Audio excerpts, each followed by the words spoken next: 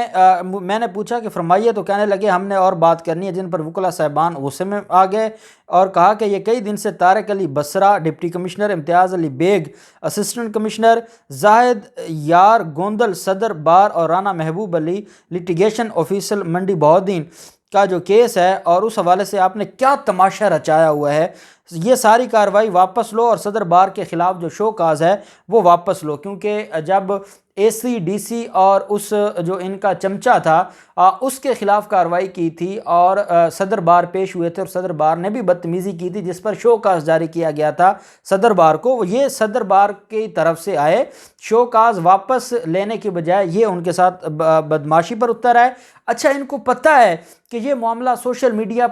پر آ چکا ہے، پوری قوم جج کے ساتھ کھڑی ہے، اس کے باوجود ان میں اتنا احساس ہی نہیں ہے کہ یہ اپنے پروفیشن کا بیڑا غرق کر رہے ہیں اور اس کو بدنام کروا رہے ہیں۔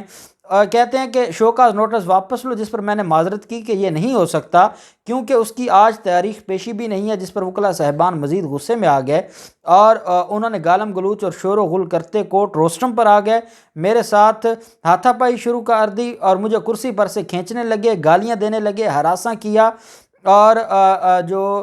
میرے کالر سے بازوؤں سے پکڑا اور مجھے زبردستی چیمبر میں لے گئے اور مجھے مکہ مار کر صوفے پہ گرا دیا، بہت غلیظ گالیاں مجھے دیں، شدید تشدد کیا اور مجھے چیمبر میں محبوس کر دیا۔ اسی دوران مزید وکلا صاحبان بھی جمع ہوتے گئے، میں اپنے ہوش و حواس میں رہا، مجھے انہوں نے کافی زد و کوب کیا اور ان کے بار بار تشدد انہوں نے کیا۔ اسی اثناء میں صوفہ سے اٹھ کر کرسی پر آ گیا، وہاں بھی مجھے میرے ساتھ بدتمیزی کی گئی، مجھے کھینچتے رہے، مارتے رہے اور چیمبر چھوڑنے پر مجبور کرنے لگے۔ کافی تشدد کے بعد مجھے کھینچ کر باہر برآمدہ میں لے اور بعد ازاں کھینچ کر نیچے لے گیا اور کہا کہ کدھر ہے تمہاری گاڑی اور یہاں سے نکل جاؤ ورنہ تمہیں مارتے ہوئے گاڑی میں بٹھائیں گے۔ میرا ڈرائیور ذرا فاصلے پر تھا، اس لیے گاڑی آنے میں چند منٹ لگے۔ یہ سارا واقعہ طارق علی بصرہ ڈپٹی کمشنر، امتیاز علی بیگ اسسٹنٹ کمشنر، زاہد یار گوندل صدر بار اور رانا محبوب علی لٹیگیشن آفیسر منڈی بہودین کی اما پر ہوا۔ انہوں نے انہیں میرا سکھا کر بھیجا کہ اس طرح مجھ پر تشدد کریں۔ وجہ اناد یہ ہے کہ مورخہ 24/11/21 کو میں نے وہ سزا سنائی اور پھر وہ ساری بات کی۔ اب یہ ہے ایف آئی آر، یہ جو میں نے آپ کے سامنے ڈاکومنٹ پڑھا ہے یہ ایک لیگل ڈاکومنٹ ہے، اپنی طرف سے میں نے کوئی بات نہیں کی، یہ جو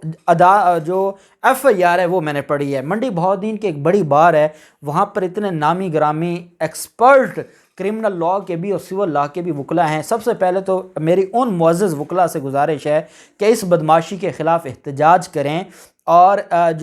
جن لوگوں کو ووٹ دیے ہیں یہ نمائندے ہیں وکلا کے، اور اگر یہ ایسا کام کریں گے تو پھر بات وہی ہے، داستان تک نہ ہوگی داستانوں میں، خدا کے لیے اس کو روک لیا جائے۔ یہ جو ایف آئی آر ہے، میں بطور وکیل، بطور پاکستانی شہری پڑھ کے مجھے رونا آ رہا ہے کہ یہ ایک جج کے ساتھ ایسا ہوا ہے۔ کیا اس نے غلط فیصلہ دیا، انہیں شو کاز جاری کیا، اب جائیں نا اس کو اپیل میں چیلنج کریں، اگر آپ کے حق میں فیصلہ آتا ہے آپ جج کے خلاف جا کے ہائی کورٹ میں درخواست دیں۔ یہ کیا طریقہ ہے کہ آپ نے جج کو اٹھایا کرسی سے اور پھر وہ ویڈیو ہے، آپ ایف آئی آر کو کہہ سکتے ہیں کہ جھوٹی ہے، وہ ویڈیوز ہیں، وہ ساری ویڈیوز آپ کو بتا رہی ہیں کہ آپ نے اس کے گربان سے پکڑ کے پہلے اس کو آپ لے کے گئے ہیں چیمبر میں، وہاں تشدد کرتے رہے، پھر اب برآمدے میں پوری دنیا دیکھ رہی ہے کہ یہ جج ہے جس نے سزائیں سنانی ہے، جس نے قاتلوں کو سزائیں دینی ہے، جس نے کرمنلز کو، فراڈیوں کو سزائیں دینی ہے، اس کی اپنی اوقات یہ ہے کہ اس کے گربان سے پکڑ کے اس کو ہاتھا پائی کی جا رہی ہے اور اس پر تشدد کیا جا رہا ہے۔ تو میں سمجھتا ہوں کہ یہ انتہائی ایک دل دہلا دینے والا واقعہ ہے، اور میں سلام پیش کرتا ہوں لاہور بار کے وکلا کو، وائس آف ینگ لائرز کو، اور باقی جو مختلف سینئر وکلا کے گروپ ہیں سوشل میڈیا پر۔ میں نے دیکھا ہے ہر وکیل، چند ایک کو چھوڑ کے ہر وکیل اس معاملے کی مذمت کر رہا ہے، اور وہ یہ کہہ رہا ہے کہ آج ہمارے پروفیشن کو انہوں نے جو رہی صحیح کسر تھی آج انہوں نے نکال دی ہے، اتنا ظلم کیا اور اتنا انہوں نے بدنام کیا۔ اور میں سمجھتا ہوں کہ چیف جسٹس امیر بھٹی صاحب، آپ کے آنریبل کورٹ میں 2 لوگوں کی جاتی ہیں اپیلیں، جو آپ کا آفس ہے انہوں نے objection لگایا، برانچ کی طرف سے objection کیس لگا کہ اپیل جب ہو جائے، کسی کو سزا ہو جائے تو بغیر گرفتاری کے وہ اپیل فائل نہیں کر سکتا، بغیر گرفتاری کے، بغیر سرنڈر کیے وہ اپیلیں فائل نہیں کر سکتا۔ جیسے مریم نواز اور نواز شریف بیرون ملک سے آئے، پہلے گرفتار ہوئے اور بعد میں اپیلیں فائل کیں، بغیر سرنڈر کیے نہیں ہوتا، اپیلوں پر سماعت نہیں ہوتی۔ آبجیکشن لگا، آنریبل چیف جسٹس صاحب کی عدالت میں گیا اور وہاں پر جو صدر ہیں لاہور ہائی کورٹ بار ایسوسی کے مقصود بٹر صاحب وہ پیش ہوئے۔ میں یہ بات بالکل مانتا ہوں کہ ہمارے جو موجودہ چیف جسٹس امیر بھٹی صاحب ہیں یہ سابق چیف جسٹس قاسم خان کی طرح نہیں ہیں، وہ بھڑکے مارا کرتے تھے۔ یہ جو جج ہیں امیر بھٹی صاحب، یہ ایک ٹرو پروفیشنل جج ہیں، انہوں نے یہ ضرور دیکھا کہ جو پروسیجرل ایریگولیرٹیز ہیں وہ اس ججمنٹ میں ضرور ہیں، کہ جس طریقے سے 3 دن کے اندر اندر یہ فیصلہ سنا دیا گیا اور جو آرٹیکل 10A ہے فیئر ٹرائل، اس کی خلاف ورزی ہوئی ہے، اس بنیاد پر سزا سسپینڈ ہوئی۔ ہم مانتے ہیں کہ حضور آپ کا جو فیصلہ ہے وہ قانون کے مطابق ہے، لیکن کیا عام آدمی کا اس طرح معاملہ ہوتا تو ہمارا جو قانون ہے وہ کیسے اس کو ٹریٹ کرتا؟ پہلی بات۔ دوسری بات یہ ہے کہ اب بہت بڑی ذمہ داری عائد ہوتی ہے جو ہمارے آنریبل چیف جسٹس امیر بھٹی صاحب ہیں، وائس چیئرمین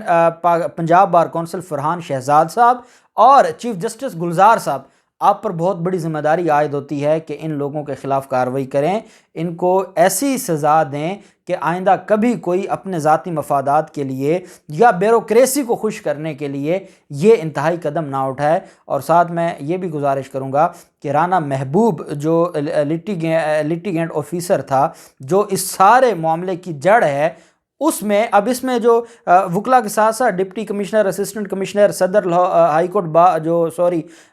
منڈی بہاؤالدین بار کے، ان سب کے خلاف مقدمہ درج ہو گیا ہے، ان کا بھی نام ہے، ان کو بھی نامزد کیا گیا ہے، وہ 109 میں آئیں گے سارے نا ابیٹمنٹ میں، تو ان ساروں کے خلاف مقدمہ تو خیر درج ہو گیا ہے۔ تو میں چیف جسٹس صاحب سے گزارش کروں گا کہ اس پر فی الفور نوٹس لیا جائے، ان کے خلاف کارروائی کی جائے۔ عوام اور وکلا جو پروفیشنل وکلا ہیں وہ بہت زیادہ دکھی ہیں اور وہ یہ امید کرتے ہیں کہ ان کے خلاف کارروائی کر کے قانون کی بالادستی کا حق ادا کیا جائے گا۔ اللہ پاک پاکستان کا حامی و ناصر ہو۔ رانا محبوب جو کہ جیل میں ہے، اس کی اپیل پر آج سزا سسپینڈ نہیں ہوئی، عدالت نے 7 دسمبر کے لیے اس کی اپیل میں نوٹس کر دیے ہیں، ابھی وہ 7 دسمبر تک جیل میں رہے گا اور پھر اس کی اپیل پر سماعت ہوگی۔ اور ساتھ جو AC اور DC کی اپیل ہے وہ یہ خوش نہ ہوں کہ وہ ان کو کوئی ریلیف مل گیا ہے، صرف ان کو 2-4 دن ملے ہیں، ریکارڈ طلب کیا گیا ہے، عدالت نے کہا ہے کہ ریکارڈ دیکھ لیتے ہیں کہ کیا پروسیس اڈاپٹ کیا گیا، تو اس کے بعد پھر فیصلہ کریں گے اور ان کو انشاءاللہ ہائی کورٹ کے اندر صحت کڑی لگے گی۔ اللہ پاک پاکستان کا حامی و ناصر ہو۔ بہت شکریہ، اللہ حافظ، پاکستان زندہ باد۔